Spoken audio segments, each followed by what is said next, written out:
discrimination dyan sa, well, kasi you mentioned na your own, bihira lang mag-work ng, yung mga Asians.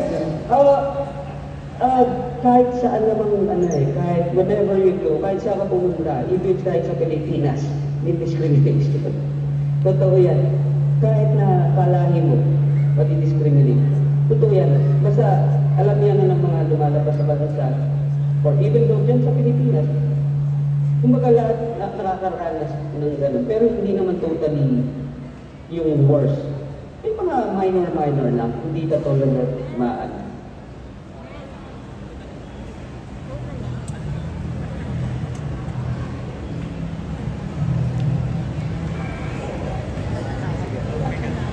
Hello? Hi Spencer!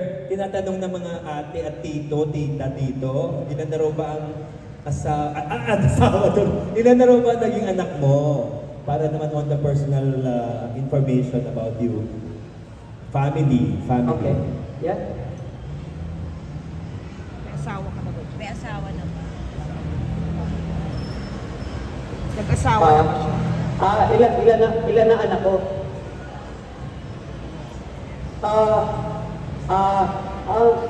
Lahat po sila panganay. Ilan? Hindi, joke. Tatlo po. 2 girls and 1 boy. Dalawang babae and then 1 boy. Yung kalaki ko, dito na pinanganak. Yung panganay ko, she's 24. The other one, yung babae, si Sofia is 20. And then si Sean is turning 13 years old. Okay, any more questions mga kapatid? Jan, kasabihan natin makausap si Spencer, wala na? Other questions? Bobby? Tracy? Kasi nasabi yung wife niya. Yung wife, sino? Hindi niya nasabi silang Hindi niya daw nabanggit yung wife. Pakirelay mo nga yung question. Wife. Sino Asawa, yung wife, napangasawa. Kung pwede niya i-share. Huh? O namimiss mo rin ba niya si Ice together? Basta magsasama ni Ice. Oh, yeah. Oh, no. Yeah, sure. Bakit po hindi? It's... Siyempre nanay nga ng anak niya yun. Hello. Hindi naman taga-tanong Ice. Information, it's fine. Wala nang problema. Yeah. Okay. Information about sa Pilipinas, kung nandiyan siya, kung nandiyan kami, she's an architect. Her name is Sheila. Parehas kami SR. Sheila Reyes.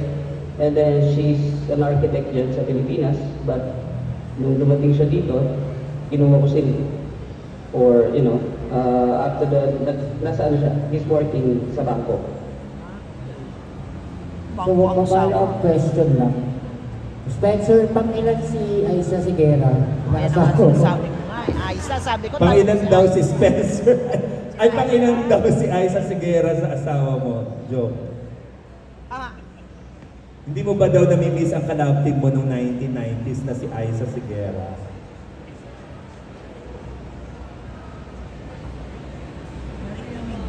Ayan ang taga-ano yung... Tanong mo kasi yan. Yeah. Nawala. Napuso. Sorry.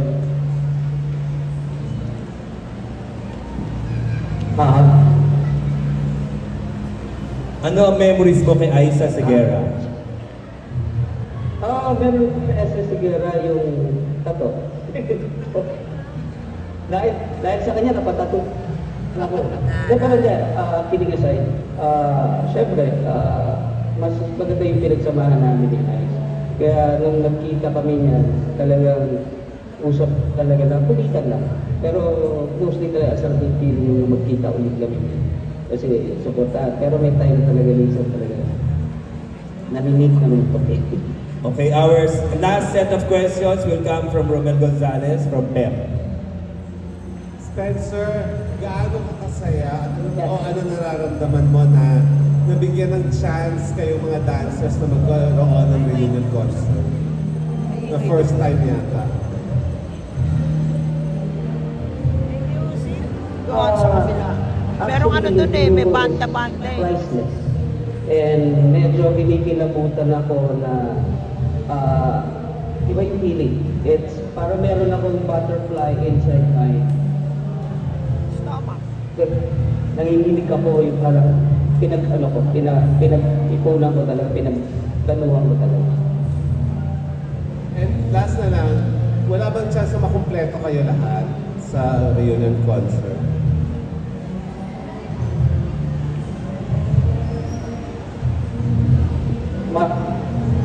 Waiting, why not, di ba? Malay mo, di ba?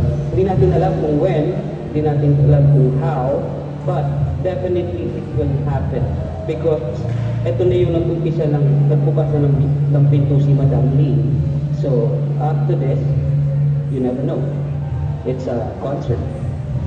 Di ba? Kompleto. Thank you, Spencer. Concert. You never know. Alright, Thank you. greetings na lang and invite the audience. Spencer. Okay. First of all, I would like to invite nga pala sa lahat. Nandiyan sa Farmers. May salamat sa lahat ng mga nanonood. At ngayon, hello po. And magkita-kita po nga pala tayo sa April 19 po. Diyan sa Aliw Theater. And it's a benefit concert po. Yung marinig kong po nito is siyempre matutulong po ito sa mga aspiring dancers, yung mga nangangarap na mga bago. And at higit sa lahat, kumbaga nakatulong na kayo, nag-enjoy pa kayo. Yun lang po ang kasi para ang sarap ng feeling na tayo naman yung natutulong sa mga nangangarap yung mga bagong bata. So, tayo naman